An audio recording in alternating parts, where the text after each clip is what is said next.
Merci.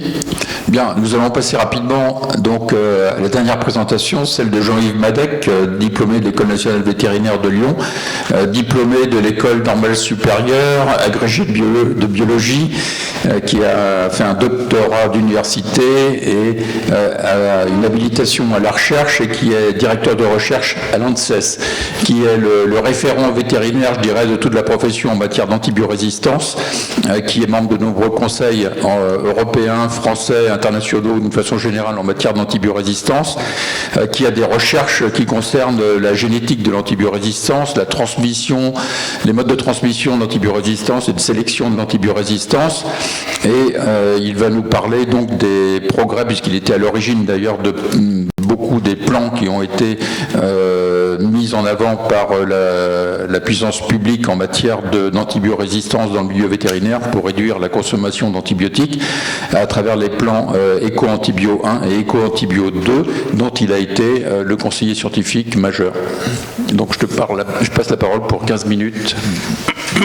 Merci beaucoup, messieurs les présidents, mesdames et messieurs, chers collègues, chers confrères. Je vais donc rapidement, parce que je pense que la séance avance et que donc je vais essayer d'être succinct. Donc dont je vais vous parler aujourd'hui, c'est de la façon dont la profession vétérinaire, et c'est au nom de l'ensemble de la profession que je fais cette présentation, a pu avoir des résultats positifs en matière d'exposition des animaux aux antibiotiques. Alors, on en parlait juste avant. S'il y a un élément, évidemment, au niveau mondial, sur lequel il faut vraiment insister et que la France porte haut en matière d'argumentation, c'est de limiter, d'arrêter d'utiliser les antibiotiques comme promoteur de croissance. Ça, c'est un sondage de l'Organisation mondiale de la santé animale qui a demandé à ses États membres s'ils avaient arrêté d'utiliser les antibiotiques comme promoteur de croissance. C'est déclaratif. Vous voyez qu'il y a 30% des pays qui disent qu'ils n'ont pas arrêté. Il y en a 20% qui disent qu'ils ont arrêté partiellement, donc ils n'ont pas arrêté. Et il y en a 50% qui disent qu'ils ont arrêté, mais comme il y en a la moitié qui doivent mentir parce que c'est déclaratif, que ça fait mieux de dire l'inverse, ça veut dire que globalement, il faut retenir qu'il y a quand même 3/4 des pays dans le monde qui utilisent encore les antibiotiques comme facteur de croissance. Et ce qui tranche beaucoup, et ça vient d'être dit avec la situation européenne, où l'Europe est de loin le continent le plus avancé en la matière. Ça a été dit, l'usage des antibiotiques dans ces indications-là est interdit depuis le 1er janvier 2006, et certains pays européens avaient commencé bien avant, donc ça fait maintenant près de 15 ans qu'en Europe c'est plus le cas, et les antibiotiques sont vraiment autorisés pour un usage thérapeutique avec une indication d'infection et de l'ensemble des caractéristiques qui sont nécessaires pour l'administration d'un antibiotique. Alors il y a un autre sujet lorsqu'on est en intersectoriel qui est important à prendre en compte, c'est d'ailleurs ce qui guide la mise en place des politiques publiques sur l'antibiorésistance en médecine vétérinaire. C'est parce que la médecine vétérinaire se retrouve dans une impasse avec un certain nombre de molécules et de situations thérapeutiques critiques, et qu'il y a l'idée que la résistance aux antibiotiques sélectionnés dans le monde animal puisse être transmise à l'homme, que nous avons aussi la nécessité en tant que prescripteur d'antibiotiques d'avoir une action de maîtrise sur ces prescriptions. Alors la transmission animale-homme, que faut-il en penser? Ici je vous ai mis un exemple qui montre qu'il ne faut pas dire que cela n'existe pas, ça existe.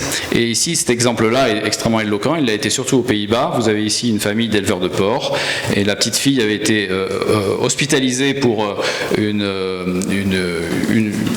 un déficit cardiaque, c'est-à-dire qu'elle était tout à fait saine, mais aux Pays-Bas ils l'ont dépistée pour le staphylocoque doré, et ils ont trouvé un staphylocoque doré résistant à la méticilline qui n'était pas typable par les méthodes actuelles, qui n'était pas connu de la médecine humaine, et qui s'est avéré être un staphylocoque doré résistant à la méticilline d'origine porcine. Ses parents étaient éleveurs, et c'est comme ça qu'on a identifié le fait que des staphylocoques dorés qui étaient présents chez le porc pouvaient être transmis par exposition professionnelle, donc à une certaine catégorie une certaine partie de la population. Et donc là, réellement, il y a une transmission animal-homme qui n'a pas valeur générale, c'est-à-dire que toutes les bactéries ne se transmettent pas comme ça, toutes les expositions ne conduisent pas à ça, et c'est ça qui fait la complexité du sujet, c'est-à-dire qu'il faut vraiment, pour être scientifiquement exact, regarder, analyser des couples, bactéries, situations, et puis population, pour vraiment analyser le risque de transmission, ou estimer le risque de transmission animal-homme. Alors voilà donc le coupable, c'est ce staphylocoque doré résistant à la méticilline avec un nom sur lequel on passera rapidement parce qu'il n'a pas vraiment d'importance. Mais vous voyez que ce qui est important, et ça vous le trouverez, c'est public, c'est dans le rapport de l'EFSA qui a analysé cette situation en 2008, où l'on voit que parce qu'il y a eu une grande enquête de prévalence en Europe pour savoir si dans les troupeaux de porcs, dans les élevages de porcs, on avait ce SARM avec des niveaux de prévalence équivalents ou pas selon les pays. Vous voyez que ce n'est pas le cas. Vous voyez qu'en France, on a relativement peu de SARM. Et ce qui est intéressant ici, c'est que vous voyez que le SARM voyage avec le porc, parce que le staphylocoque doré n'est pas réellement un pathogène du porc. Par contre, le porc héberge des staphylocoques dorés, et quand on échange des porcs, quand on vend des porcs, on a aussi gratuitement avec le staphylocoque doré. Et donc les pays, donc c'est très dépendant des échanges commerciaux, et notamment la France, qui a plutôt un modèle naisseur-engraisseur avec peu d'échanges de reproducteurs de porcs, est probablement assez protégé par rapport à d'autres pays, parce que les échanges commerciaux dans cette filière-là sont de cette nature-là. Alors, ce qui est important aussi à savoir, et ça, il faut vraiment le souligner, et ça montre bien cette complexité, c'est que si vous regardez le même SARM, enfin la même bactérie, c'est-à-dire le staphylocoque doré, résistant à la méticilline chez le chien ou chez le chat, vous voyez que l'essentiel des SARM qu'on a chez un chien ou chez un chat viennent de l'homme. Donc vous voyez que le trajet est inverse, et ça on le voit très bien. Par exemple, le quartier rose, là, c'est le clone dominant qu'on trouve chez le chien et chez le chat, et c'est aussi le clone dominant qu'on trouve chez l'homme. On n'a pas du tout la même situation épidémiologique chez le chien et le chat vis-à-vis du SARM que l'on a par exemple vis-à-vis du porc. Donc c'est important d'être précis, il ne faut pas nier les transferts, il faut admettre qu'ils sont aussi dans un sens et dans l'autre et qu'aucun d'entre eux n'a valeur générale et qu'il faut regarder les choses au cas par cas. Alors, ce qui pose davantage de questions en termes de transmission, c'est plutôt les entérobactéries que les staphylocoques dorés. Et Escherichia coli est évidemment la plus connue. Les Escherichia coli dit BLSE, je ne sais pas si chacun d'entre vous est familier avec cet acronyme, mais ça veut dire BLSE pour bêta-lactamase à spectre étendu, c'est-à-dire c'est des Escherichia coli qui sécrètent des enzymes qui les rendent résistants aux céphalosporines dernière génération. Ben, vous voyez, là je vous ai mis que des photos qui ne sont pas d'animaux domestiques ni de patients. Ça veut dire que ces Escherichia coli là, on les trouve aussi dans différents secteurs de notre environnement. Ça montre bien que l'antibiorésistance est devenue une préoccupation de nature écologique, une pollution qui atteint tous les secteurs, qui va bien au-delà des secteurs de prescription. Alors, bon, quelques exemples, vous voyez, on en trouve aussi, ça c'est des études qui ont été faites, qu'on a menées dans les fruits de mer. Vous voyez que quand on est à l'interface entre l'homme et l'animal, eh bien, on a aussi cet environnement qui fait le joint. Et ici, quand vous regardez des moules ou des huîtres, ici ça c'était en Tunisie, vous trouvez des bactéries résistantes aux antibiotiques de très haut niveau. Et dans le lagon de Bicêtre notamment, il y a des hôpitaux qui se déversent. Et on retrouve les mêmes bactéries dans les moules et les huîtres que celles qu'on voit dans les structures hospitalières. Ça, c'est une étude qu'on a faite avec une étudiante algérienne, et elle voulait regarder l'antibiorésistance dans les kebabs, ce qui est une bonne idée, donc elle ne savait pas trop ce qu'elle allait trouver, et donc elle a pris un peu de tout, de la salade, elle a mélangé tout ça parce qu'on ne savait pas ce qui allait être, voilà, et le résultat est le suivant, c'est que 25% des kebabs sont positifs, avec des bactéries multirésistantes de très haut niveau, résistantes aux céphalosporines de dernière génération. Et ce qui est intéressant quand on fait l'analyse génomique de ces souches-là, c'est qu'on voit qu'on trouve les mêmes souches par quartier. Et là, on n'est pas allé plus loin, mais on voit bien que c'est intéressant, on ne connaît pas la cause, ça peut être très bien quelqu'un qui a donné son couteau à tout le monde, celui qui a livré la salade, ça peut être l'eau. Donc on voit, quand je vous disais que c'est une préoccupation de santé publique à valeur écologique et d'ampleur mondiale, on le traduit même dans des secteurs comme là, où là on ne va pas dire qu'on mange le kebab cuit, parce que c'est sur le kebab. D'ailleurs elle a eu du mal à avoir ces kebabs parce que comme elle venait avec une glacière pour stopper la contamination et puis des gants, chaque fois qu'elle rentrait chez un kebab, une fois sur deux elle se faisait sortir dehors parce qu'on pensait qu'elle était de la police, donc elle a eu du mal à avoir ces kebabs là. Mais donc on se parle d'aliments qui sont prêts à la consommation. Donc vous voyez qu'il y a un circuit de ces bactéries multirésistantes entre les trois secteurs, l'homme, l'animal et l'environnement.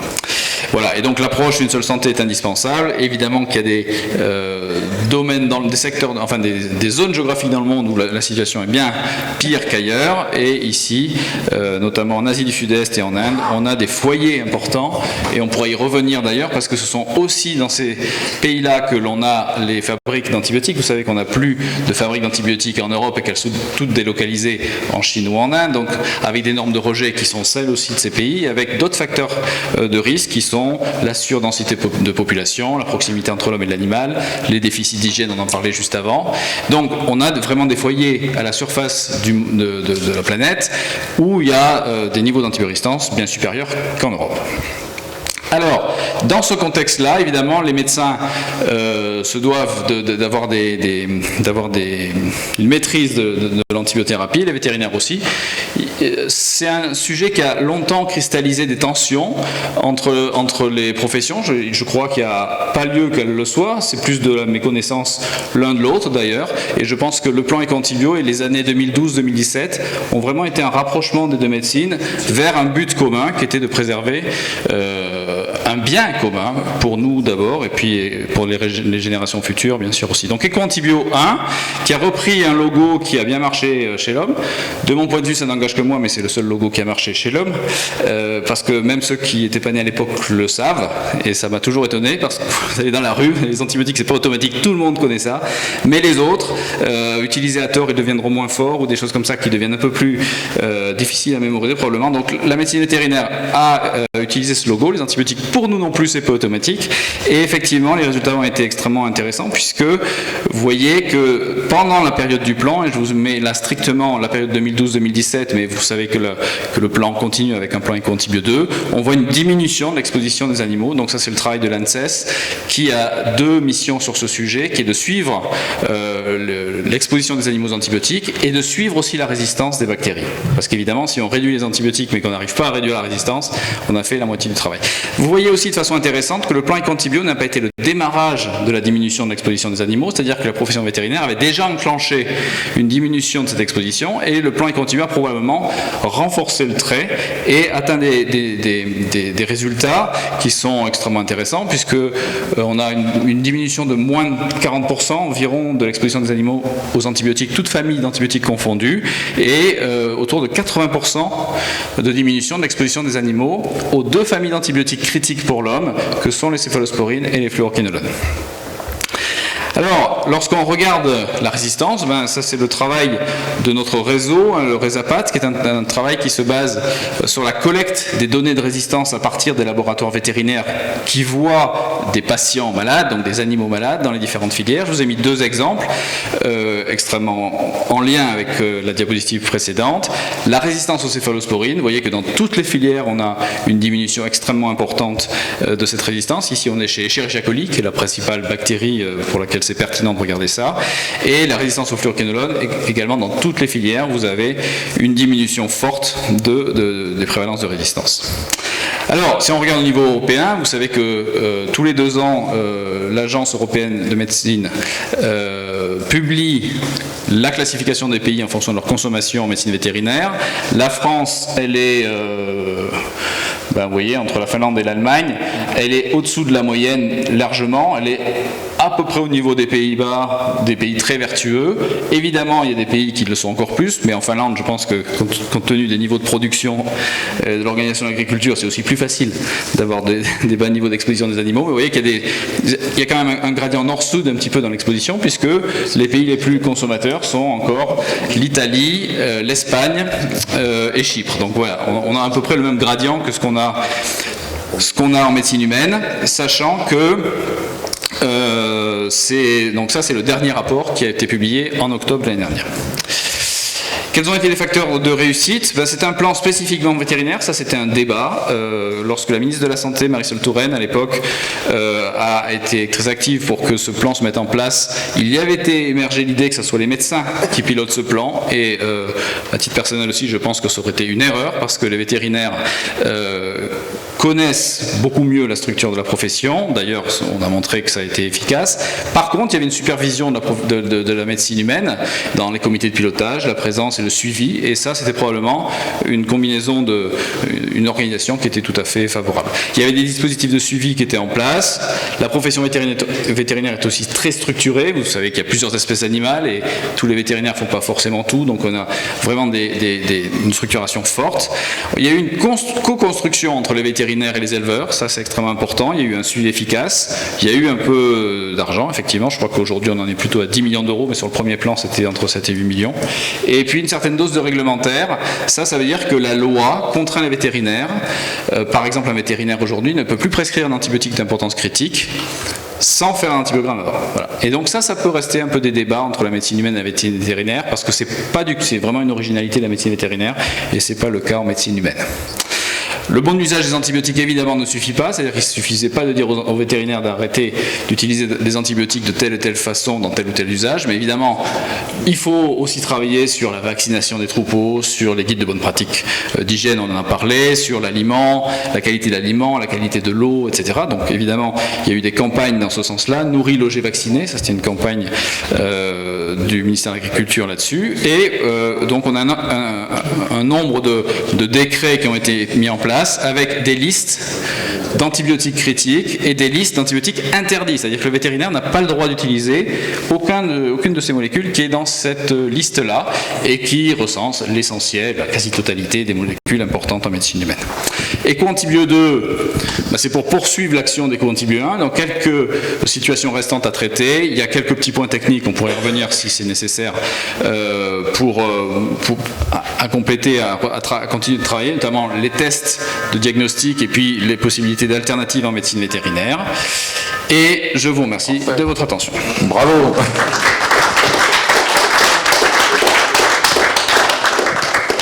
Bien, merci beaucoup pour cette intervention et cette communication qui parle vraiment aux médecins, certainement, que vous êtes tous, et qui est un exemple que peut donner la profession vétérinaire à l'ensemble du monde médical. Bravo. Je crois que les échanges peuvent être intéressants avec les médecins, notamment les vétérinaires seraient intéressés d'être informés sur la façon dont ils abordent l'antibiorésistance dans leur pratique de prescription. Oui, bravo pour ces résultats, parce que nous, les médecins, on ne fait pas aussi bien. Mais alors, j'avais une question. Vous avez dit au début de votre communication que les antibiotiques, c'était des facteurs de croissance. Donc, en fait, on prescrit des antibiotiques pour des animaux qui ne sont pas malades. Et donc, ça sous-entend que votre succès a été accompagné d'un changement de concept chez les les agriculteurs. Non, pas du tout. C'est deux choses très séparées. Effectivement, la première diapo, c'était de dire que il y a et il y a encore dans le monde la plupart des pays qui utilisent l'antibiotique comme facteur de croissance. Je pense que ça fait rien croître. C'est simplement une façon de compenser des déficits d'hygiène, et probablement que les animaux, lorsqu'ils ont moins à se battre contre une hygiène défectueuse, ils s'en sortent mieux, et globalement, probablement que ça doit aider aussi à gérer une forme de mortalité. Voilà. Mais il n'y a rien à voir de physiologique avec la croissance. Bon, ça c'est une pratique qui est totalement déviante, que la France ne pratique plus depuis plus de 15 ans, comme l'ensemble des pays européens. Le plan Ecoantibio, c'est une fois que ça c'est fait, il y a 15 ans, maintenant on parle de réelle antibiothérapie. Et quand on parle de réelle antibiothérapie, il y a encore des efforts à faire. Il y en avait, et c'est ceux-là qui ont été faits. Donc c'est vraiment deux sujets différents. C'est la même antibiothérapie que la stratégie qu'utilisent les médecins. Exactement. C'est l'acte thérapeutique pour soigner des animaux. Voilà. Y a-t-il une question? Oui, Pierre. Oui, vous avez toute une liste d'antibiotiques interdits là, mais compte tenu des résistants, je suppose que de temps en temps vous êtes confronté sur l'antibiogramme à un germe résistant, et en particulier dans les staphylocoques, et on voit Vanco, Teco, etc. Donc vous ne pouvez pas le prescrire, vous faites comment ça? Quand il y a une infection à staphylocoque doré résistant à la méticilline, on ne peut pas prescrire de Vanco, de linezolide, etc. C'est interdit. Et si vous avez sur l'antibiogramme rien qui marche, à part cela? Eh bien, si on n'a rien qui marche, c'est pas si fréquent. Ouais. Et probablement que l'échec thérapeutique en médecine vétérinaire,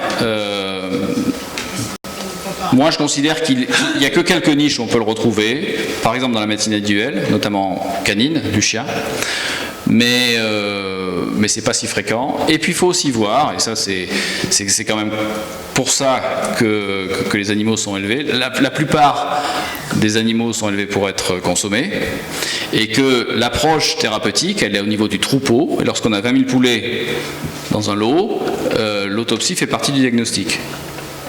Voilà ce que je veux dire, on a une relation quand même au patient qui est au travers de la consommation animale. Donc ça veut dire par là que l'un dans l'autre, l'échec thérapeutique est quand même assez rare. Mais c'est vrai qu'on a vu, pour l'avoir vu sur des antibiogrammes, des chiens atteints de pyodermite avec des staphylocoques pseudo-interminus résistants à peu près tout, traités dans des cliniques vétérinaires avec de la vancomycine. Mais ça c'était avant. Maintenant c'est hors la loi si se faisait. Voilà. Juste pour compléter ce que tu viens de dire concernant la thérapeutique individuelle, enfin le traitement antibiotique individuel, c'est vrai que ça nous confronte quelquefois à des décisions qui, en respect de cette législation, font que, par exemple, on va décider, sur une infection osseuse ostéomyélite chronique, d'amputer l'animal. Première étape, hein. Ça peut être ça. Et puis il y a d'autres discussions, notamment par rapport au piédermique et à cet éventuel passage animal-homme. La question se pose clairement, par moment, d'une euthanasie de l'animal. C'est-à-dire qu'en respect de ça, ça nous conduit à avoir... Alors, heureusement, ça reste un nombre très limité de cas, mais la question se pose réellement. L'autre élément que je voulais rajouter par rapport à ce que tu avais avancé, c'est vrai que tout le débat par rapport à la chirurgie, c'était antibiothérapie de couverture post-opératoire à l'antibioprophylaxie, à rien du tout. En médecine vétérinaire, il y a eu un certain nombre de travaux qui ont été publiés avec des cohortes suffisantes pour qu'on puisse en tirer de quelque chose, qui montrent que ce qui a été fait il n'y a pas si longtemps, les vétérinaires qui systématiquement faisaient de l'antibiothérapie de couverture en post-opératoire, on sait, que ça sélectionne, on sait, que ça ne sert à rien, et que ça favorise l'infection post-opératoire d'un germe qui a été sélectionné. Donc, on est tous passés au domaine de l'antibioprophylaxie sur les classes Altmaier 1 et 2, et puis maintenant, on se pose la question, compte tenu des efforts que l'on fait en termes d'hygiène et en termes de préparation des patients, de faire 0 antibiotique dans le périopératoire, sauf présence d'une infection réelle, préopératoire, classe de Altmaier 3 et 4. Voilà. Donc, par rapport à l'humaine, tu veux dire, moi je m'étais intéressé par le biais vétérinaire, mais dans les pays du Nord, la Norvège en particulier, il y a eu une grande étude qui était sortie chez les médecins, à l'époque où les médecins, comme les médecins français, dès qu'il y avait une angine, donnaient des antibiotiques. Sous-entendu, avec un taux de résistance qui était monté au plafond pour des infections qui étaient essentiellement virales, comme tout le monde le sait. Et décision a été prise d'arrêter totalement, et le retour à la normalité, c'est-à-dire de germes qui étaient redevenus des germes banaux ou banals, était une réalité. C'est-à-dire qu'il y a une véritable efficacité. À partir du moment où on décide d'arrêter, où on laisse l'écologie microbienne devenir une vraie écologie microbienne standard, on retombe sur ses pattes. Ce qui est ça, c'est le point optimiste de l'affaire. C'est qu'effectivement, la difficulté, c'est de devoir faire cet effort en continu tout le temps. C'est pas un one-shot. On n'éradique pas l'antibiorésistance, on la maîtrise. Par contre, c'est vrai que lorsqu'on lève la pression de sélection, on revient à une écologie plus sensible. Dernière question, Francis. Oui, enfin, c'est un commentaire. Y compris l'abord qui a été cité par Pierre Messonnier, qui fait que nos antibiotiques périopératoires sont le plus courtes possible. Aussi, ça a changé notre mentalité, c'est-à-dire dans les techniques alternatives. Et comme on est moins lié que la médecine humaine au gold standard, beaucoup de vétos sont retombés dans le bouquin de Léon Le Minor ou équivalent, et on s'intéresse au mode de vie de l'agent infectieux, et puis là, on essaye de le contrer. Et alors avec les animaux, c'est très facile parce que la notion de milieu dans lequel ils vivent, de pH, d'hygrométrie, c'est notre métier d'agir là-dessus. Et là, on a une nouvelle façon de travailler qui s'est ouverte grâce à EcoAntibio, donc on peut remercier. Merci. Simplement, puisque vous avez interpellé un tout petit peu les médecins, il y a encore quelques années, on avait, parce que surtout dans notre discipline en orthopédie, le problème de l'infection, c'est dramatique. On dit toujours une infection osseuse, on n'en guérit jamais.